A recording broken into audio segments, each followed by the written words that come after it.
Welcome to the Happy Black Woman Podcast, where we're on a mission to empower women to transform their lives through personal development and entrepreneurship. We bring you all the information, inspiration, and motivation you need to create a life of happiness, success, and freedom. Now, please welcome your host, the happy Black woman herself, Rosetta Thurman. Welcome, everyone, back to the Happy Black Woman Podcast. I am thrilled to bring to you another fabulous guest to our community. Today, we're going to be talking to Molesey Crawford, the founder of the Queen Code, and I know that so many of you already know her and love her, and so we're very honored and blessed to have her on the show today to share some of her wisdom about her journey and some tips to give to our Happy Black Woman community. So welcome, Molesey. Peace, Queen. How are you? I am well. Now just tell me, am I saying your name right? I'm so conscious of getting that right. It is Molesey. I was almost there. Thank you. So that was pretty good. Like I've heard it all, but it's Molesey. I love it. And now everyone in our community knows the proper way to say it. If we should ever meet you in person, we will know exactly how to address you, Queen Code founder and mentor. So tell us a little bit. We're going to have your bio and everything on our page where people can read it. But I just want to know from you, what is your mission? Tell us about the work that you do. So as you stated, I'm the founder and creator of the Queen Code, which is a movement that's all about helping a woman rediscover her divinely feminine power. That's basically my mission in a nutshell. I am for women's empowerment, women's economic empowerment, spiritual empowerment. I just think that women, that we are so powerful, and there's so much that is missing in the world because so many of us have not realized how powerful we are. And so as, women awaken, not only do we enhance our own lives, but it directly affects our children. It directly affects the next generation. It directly affects our communities and the world. And so ever since I was a little girl, I was just always I always had a feminine edge, if you will. And it wasn't something that I was taught or something that I saw growing up. I just always had this burning passion and desire to elevate women and to really just bring us to that place where I know we deserve to be. And so I always say that a woman of great potential searching for her destiny is a queen searching for her throne. And many years ago, I was that queen in the wilderness, walking around in circles, trying to figure out, how do I get this thing? That's all I could call it, was a thing, this thing inside of me. How do I get it out? I know I was placed here to be more, to do more, to have more. It's how do I get that out? And so by surrendering and committing to my own journey, of which I call the Royal Path, I began to uncover and discover who I was on a very, very deep level. And so that journey transitioned into the Queen Code. I love it. And I know it resonates with me now, listening to you. And I know that it resonates with so many women almost immediately when they hear it. I'm on that path. We're all on that path. Absolutely. So tell me what really called you and made you turn this passion, this mission, this calling into a business.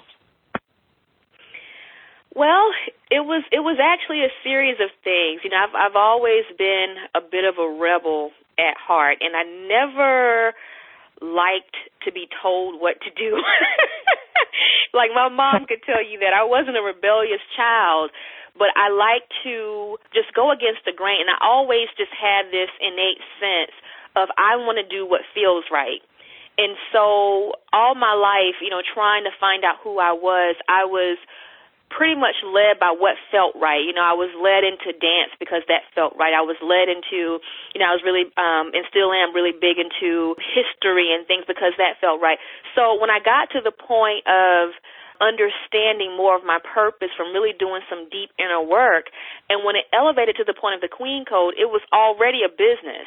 So I had already gotten to a point where I felt like intuitively that we should be prospering from our purpose and our passions.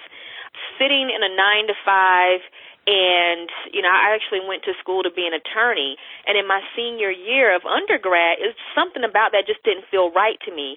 I felt like I was going to be buried if I was, in a law office all day or in court all day, and I couldn't deny these visions that I would have of just me, out on the beach or, just doing something fun. It's like that's the life I was meant to have.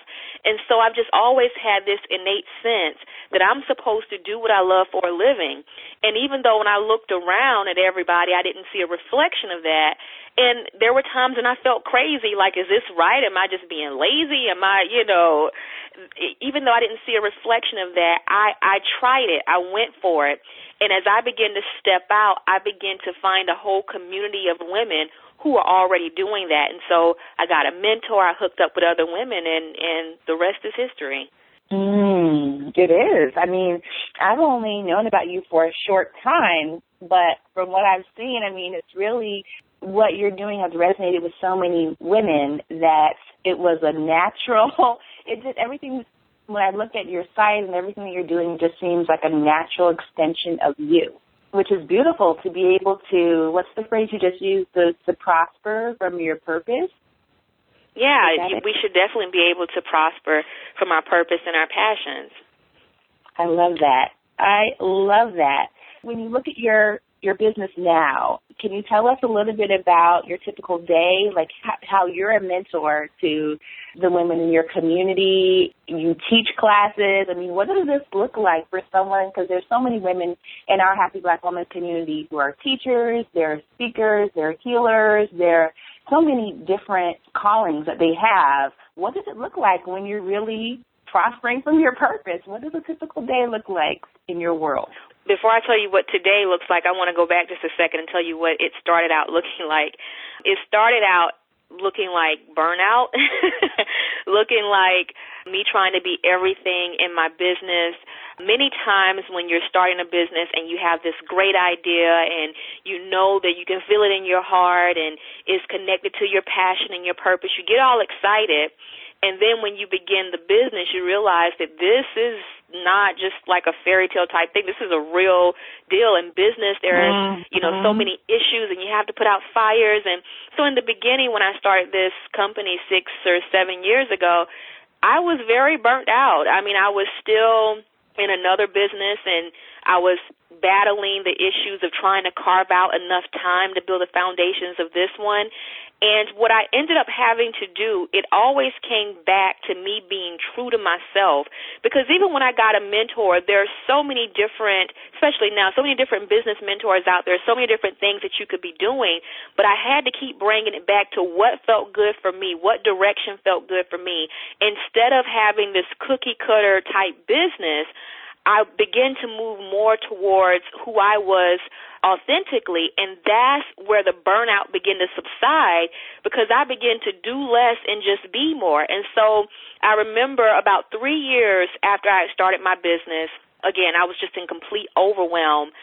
I just kind of had like a mini collapse, on the front end of my business. Nobody knew that I was collapsing behind the scenes, but I just had to stop for a minute. And I began to revamp my brand, and I began to say, okay, it's kind of like the whole 80-20 rule.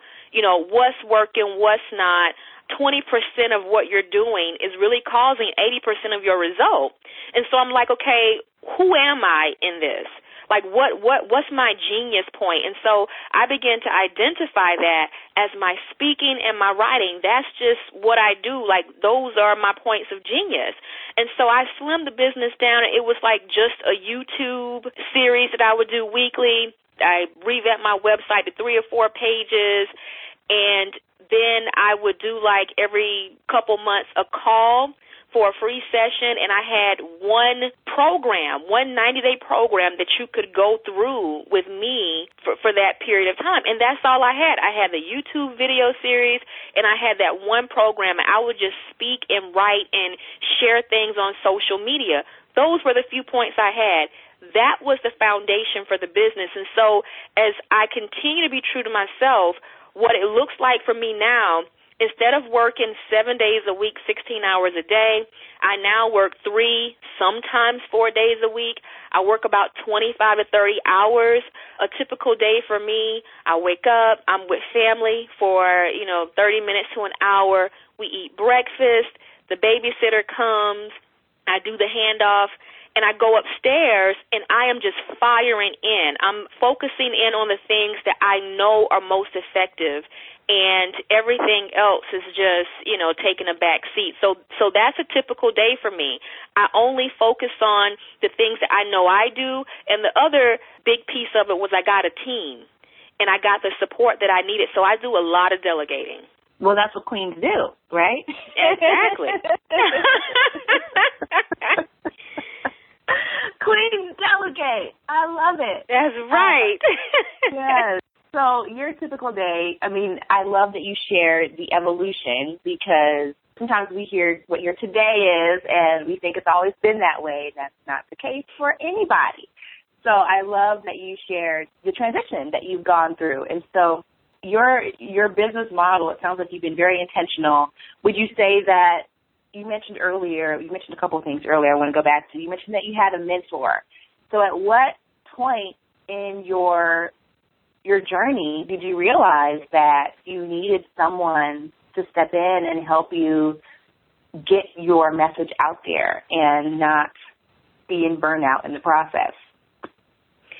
It was, as I was starting the business, I just began to surround myself with women who were thinking along those same lines. And a friend of mine who is also very entrepreneurial-minded, she introduced me to my first business mentor, who was Allie Brown.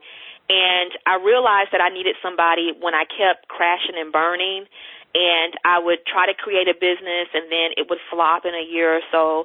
And so after a few cycles of that, I started getting scared, because I'm like, oh, my gosh, I'm not getting any younger, and, I need to nail something down and stop being so flighty. And so I began to recognize that I didn't know what I didn't know.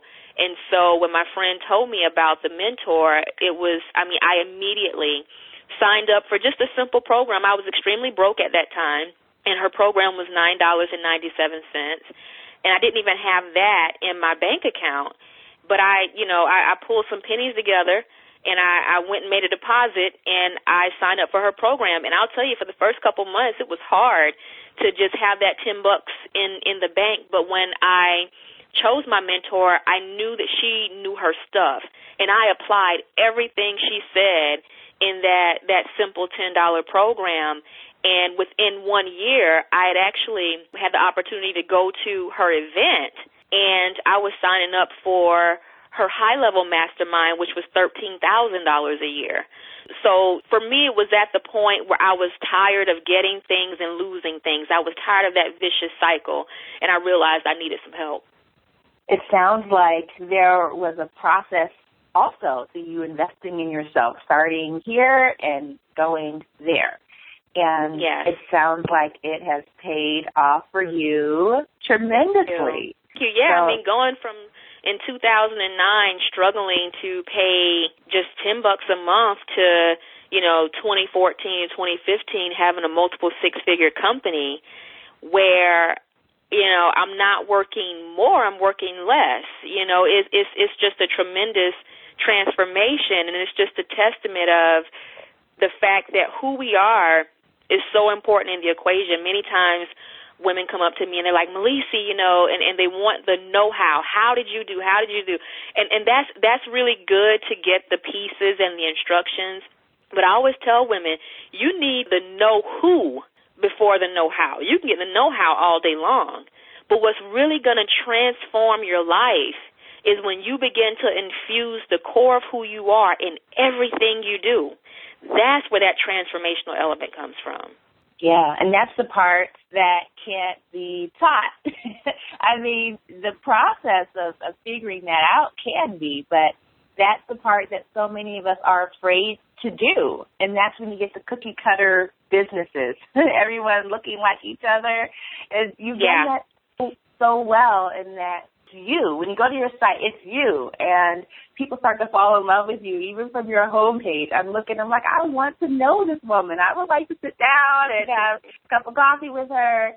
And so it's paid off big time for you. And so a couple of things that I took away, that if you're listening and, trying to grab everything, we're going to have some show notes, but a note that you may want to take in what was just shared was the investment that she also made in herself, and the financial payoff that happened was more than 10 times over? I mean, at least. I stopped counting after a while. It was just like, okay, it's all good.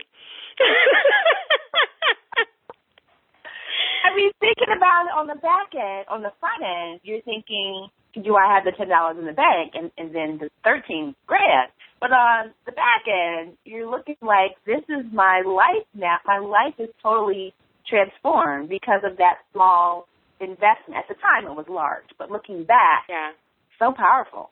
So you mentioned another thing that I'm very interested in having you explore a little bit, and that was, you mentioned you learned how to do less and be more. Can you I knew you were going to say that. I knew you were going to say that.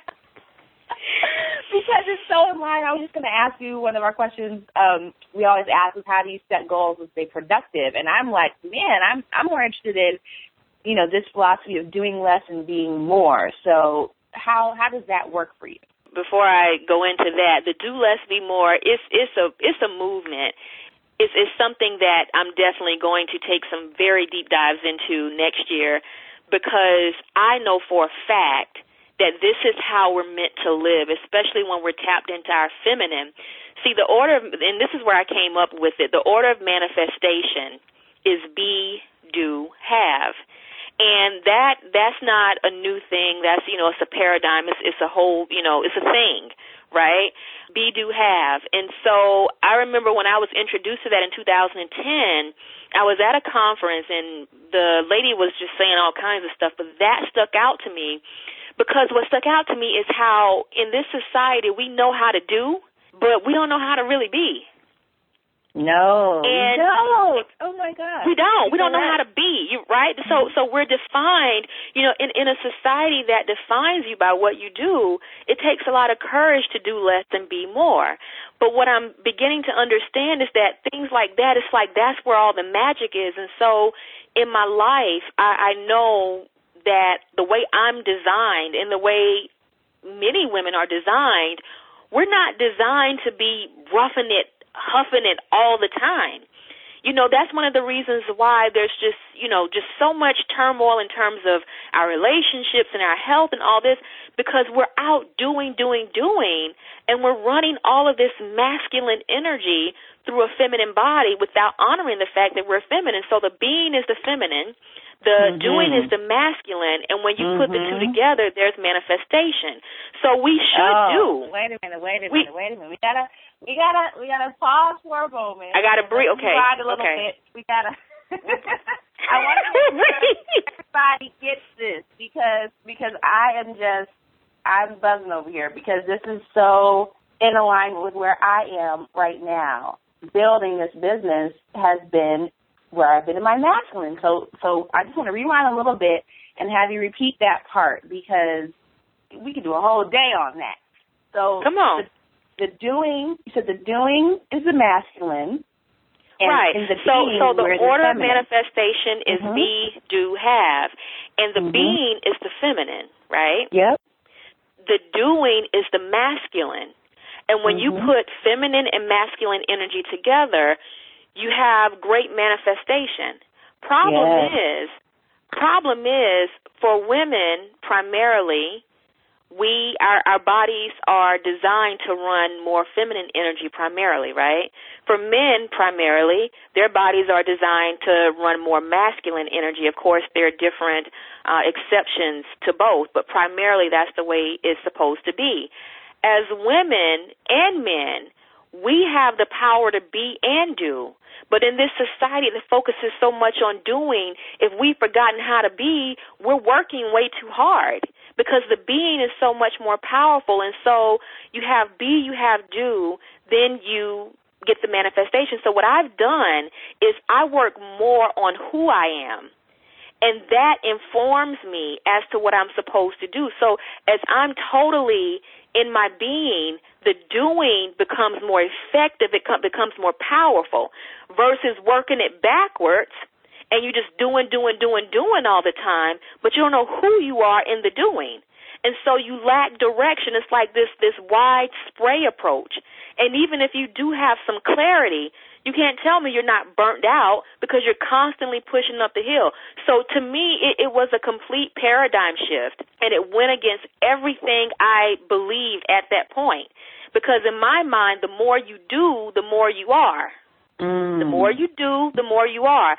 The more I did, the more validated I became. But when I began to give a lot of energy on uncovering and discovering who I was, which is really what I do in the Queen Code. I walk women through that process in the Unlocking Your Queen Code process.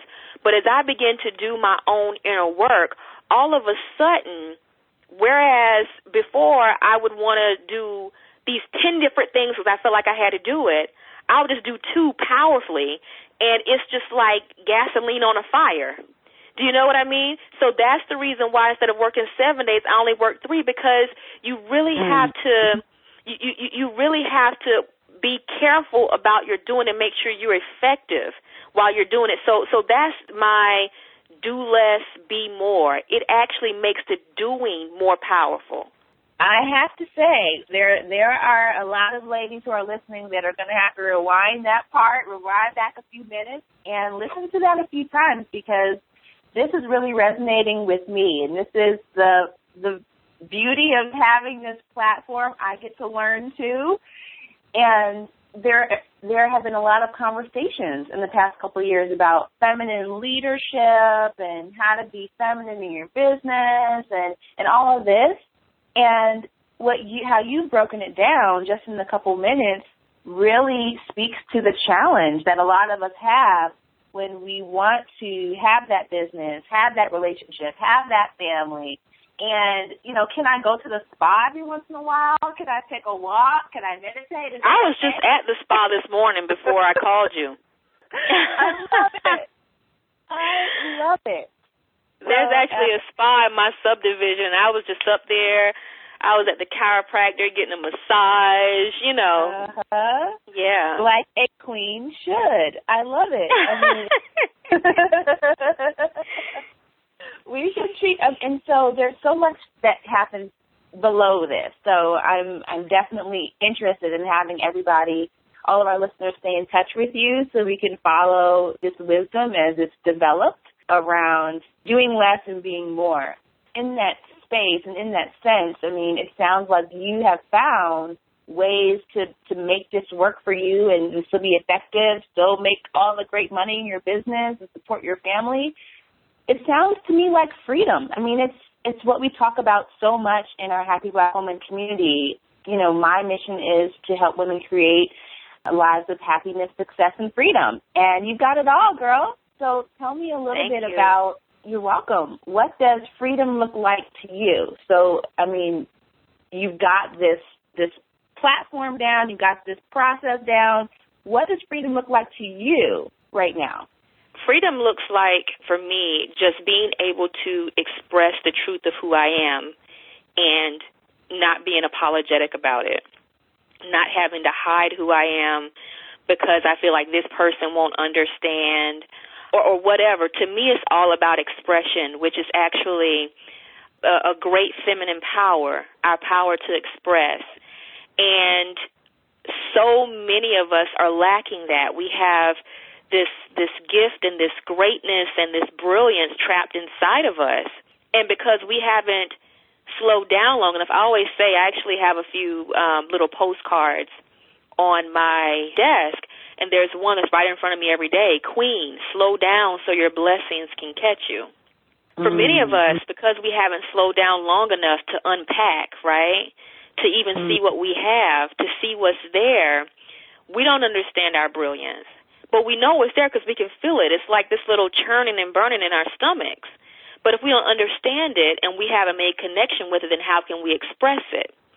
And so a lot of the queens that are drawn to me, they're dealing with things like depression, which really is just a lack of expression. And when you actually begin to commit to that unlocking process, and you're expressing your truth into the world, that within itself is freedom. As far as the lifestyle, the type of lifestyle that we all want is different, you know, and the manifestations of that is different. Mine personally, I'm all about family. I love the fact I just had a baby a year ago. I love the fact that I'm able to, it almost feels like I'm a stay-at-home mom. Like, you know, the sitter is downstairs. She's taking a nap right now. But, you know, the sitter comes 3 days a week when I'm working, and then it's just, you know, she and I, and, you know, my husband is here, and we have, you know, the family dynamic. But it almost feels sometimes like I'm a stay-at-home mom because I am with her so much, and that's what I wanted. And, you know, it feels great to be able to be present with my daughter. It feels great to be able to nurture a beautiful family life, to cook beautiful meals from scratch, to go to the store and not have to worry about, oh, my gosh, well, how much money is on this card? Can I spend this? To be planning a trip to Hawaii for my 33rd birthday. To me, that's freedom, to express myself without any limitations and be able to make decisions from my heart. That's freedom. Mm-hmm. It is. And I love that question because you're right that it looks different to different people. And I know that there are so many who resonate with your vision, and Hawaii is amazing. You're going to love it. I just have to say. Thank you. And that you can make those decisions is powerful. And hearing from the beginning of the interview of how you started, how you got into this, how you committed to it and invested in it, it's inspiring. And I know that there will be some shifts as a result of what you shared. Tell me, I know our time is winding down. I want to get into a little bit more of inspiration for our listeners here. So tell me, you know, in your journey as you have walked your royal path, what has been a favorite book that has inspired you along the way? I would say one of the most powerful books would be The Big Leap by Gay Hendricks. And in the book, he talks a lot about what's called the upper limit problem. Because, well, you know, when you contacted me, I totally had to do the interview just because we've been on some panels together. But I also love your mission, the happy black woman. What's really interesting about that, though, especially for black women here in America, and I'm sure in some other countries as well, but being an African-American woman, I know that in this society, for many of us, we were not raised to be happy. Our cultural dynamic and everything that goes along with that, what we're more familiar with is the angry black woman. There's so many psychological, spiritual pains and things that we deal with to where it's so easy to say, I want to be happy. But what tends to happen is when you begin to go on that path of being happy, you come to terms with the fact that many of us, we want to be happy, but we have issues being happy. And so this book, The Big Leap, it talks about the upper limit issue and how we sabotage ourselves when we begin to get close to our brilliance, how we sabotage ourselves. And one of my greatest affirmations that I created for myself, and I share it with your community after reading that book, is that it is safe to feel good. It is safe to feel good. So many times in our upbringing as black women, we think, oh, my gosh, if I'm happy, then something bad is going to happen. What's going to happen next is going to get taken away from me. I don't deserve this, you know. And those are issues that really all women and a lot of people in general deal with. But we have it really deeply for most of us. And so to just stand in the mirror and to look in your own eyes and to tell yourself that it's safe to feel good. You don't have to keep wrecking your happiness through self-sabotage when things go well for you because you feel like it's going to all be taken away or something bad is going to happen. It's safe to feel good. And so that book, The Big Leap, I remember checking into a hotel about 5 years ago with the intention of just secluding myself from reading that book. And I checked in one way and I checked out. I was totally different. So I really recommend that book, The Big Leap by Gay Hendricks. Wonderful book recommendation. I mean, we're developing a very substantial Happy Black Woman book list here. So thank you for your contribution. I've got a lot of books to read now. But I love what you said about the upper limit problem. And for me, it's so funny because it still feels like we are just getting started with the Happy Black Woman community and movement. And part of it was also me being surprised for the first few years at people being upset at the name of my brand. Like, how dare you? Why is it called, the Happy Black Woman? Of course, other races are, why can't it be the Happy Woman? I get that. But then what surprised me was people saying, I've never met a happy Black woman. Do those exist? And it was still boggles my mind. And so there's a lot to that. And so I'm excited to see, how the book makes that connection for us also in helping to understand what's going on. And I love It's Safe to Feel Good. It's a wonderful affirmation. And so are there any other personal mantras, affirmations, quotes, or sayings that you personally live by that we could share with our community? I constantly tell myself, like I said all the time, Queen, slow down so your blessings can catch you. You'd be surprised at how much, I always say manifestation is not the creation of something new. It's an awareness of what's already there. And you'd be surprised how we will claw and work hard and grind and hustle for something that was really already in our midst if we could just slow down enough to see it. Mm-hmm. And so that's something that I constantly keep in front of me because I realize that I am more powerful when I'm in my feminine. And because I do have a warrior queen energy that I am not trying to subdue in any type of way, because I do have that, when Sister Girl get up to do, my doing is like, bam, you know what I mean? Like, it's totally aligned. I get in and I get out, and I get on with my life. I love that, too. Queen, slow down.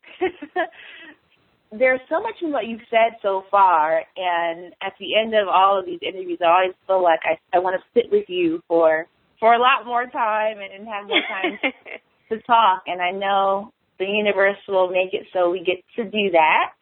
But if you could share one tip from your experience that would help the women in our Happy Black Woman community who are on this path, they're on their royal path to entrepreneurship. I mean, those are the two things that we teach in our Happy Black Woman world is the path. Happiness, success, and freedom is personal development, which is what you've been talking about, knowing yourself, and entrepreneurship. Really getting clear that you can create your own career. You can, not have to be in a cubicle if you don't want to. So what's the number one tip you would give to our women who are thinking about starting a business, doing what they love, and creating that freedom for themselves? Don't be afraid to make hard decisions. That would be the tip. Don't be afraid to make hard decisions. I mean, I totally see my company going to 7 figures in the next 18 to 24 months or less. But the thing of it is, like, we can talk all day about, I just came from the spa, and, I have this great family life. But at the end of the day, what's behind the scenes or behind the throne, as I say, is some really tough decisions that I had to make to honor me. And so many times, especially for Black women, we are everything to everybody. And we are the battery that powers everybody else's program. But when we go to power our own, we're depleted.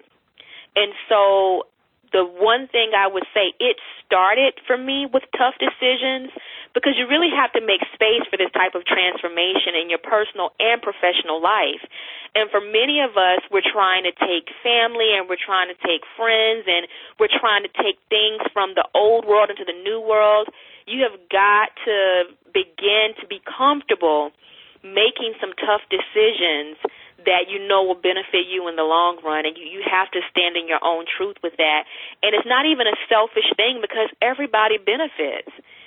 Everybody wins when you begin to honor your own truth. And so that would be my parting advice, if you will. Mm-hmm. We have to make the decisions. And the longer that we stay in indecision, it just keeps us further away from what we want. I love I love that you brought that up. Like I said, I want to stay in touch with you, and I know that everybody else does too. So can you share where we can go to get more resources, to really find out more about this Queen Code process and get ourselves started on the royal path? Where can we go? Absolutely. So your listeners can go to thequeencode.com, and there, if you go over to the Queen store, there are tons of free resources. There's Reign as Queen in 2015, which I believe is an excellent audio to begin with. But if you're really interested in really working through your royal path process, I just released my newest book, Unlocking the Queen Code, Divine Keys to Reclaiming Your Throne. And that book really lays out the path from where I was to where I am now. And, of course, my royal path continues. But that's an excellent book to really begin to discover your know-who as you're searching in business for the know-how. Oh, perfect. Perfect.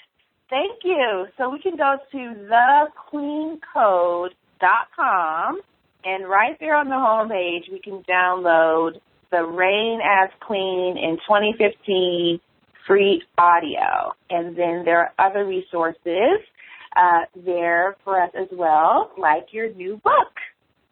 Yes. Awesome. Absolutely. Wow. Thank you for giving me the opportunity to speak today, because I just know that this is really an important conversation. There's so many women that want to break out and break free. And we need more conversations like this one, women who have done it, to pour into the ones that are trying to make it happen for themselves. Totally. And I thank you for being willing to share and show us a little bit about what's behind the throne. I know there's so much more, so we're going to stay in touch with you and really follow what you're doing and be a part of that. So this is not the last set that we've heard of each other, and I just want to make sure that for everybody listening, if you have not gone back and listened to our previous podcast episodes, you are missing out. There's so much advice and wisdom and love that's in all of our guests, and this is just one example. So when you're done here, go back and listen to our previous episodes so you can continue your growth. So thank you so much for listening. Until next time, be amazing, and I'll talk to you guys soon. Bye-bye. Thank you for joining us on the Happy Black Woman Podcast. If you want all the show notes from today's episode, go to happyblackwomanpodcast.com. Plus, we'll send you a copy of Rosetta's free life mapping workbook. We look forward to empowering you next time, and until then, do something this week that makes you happy.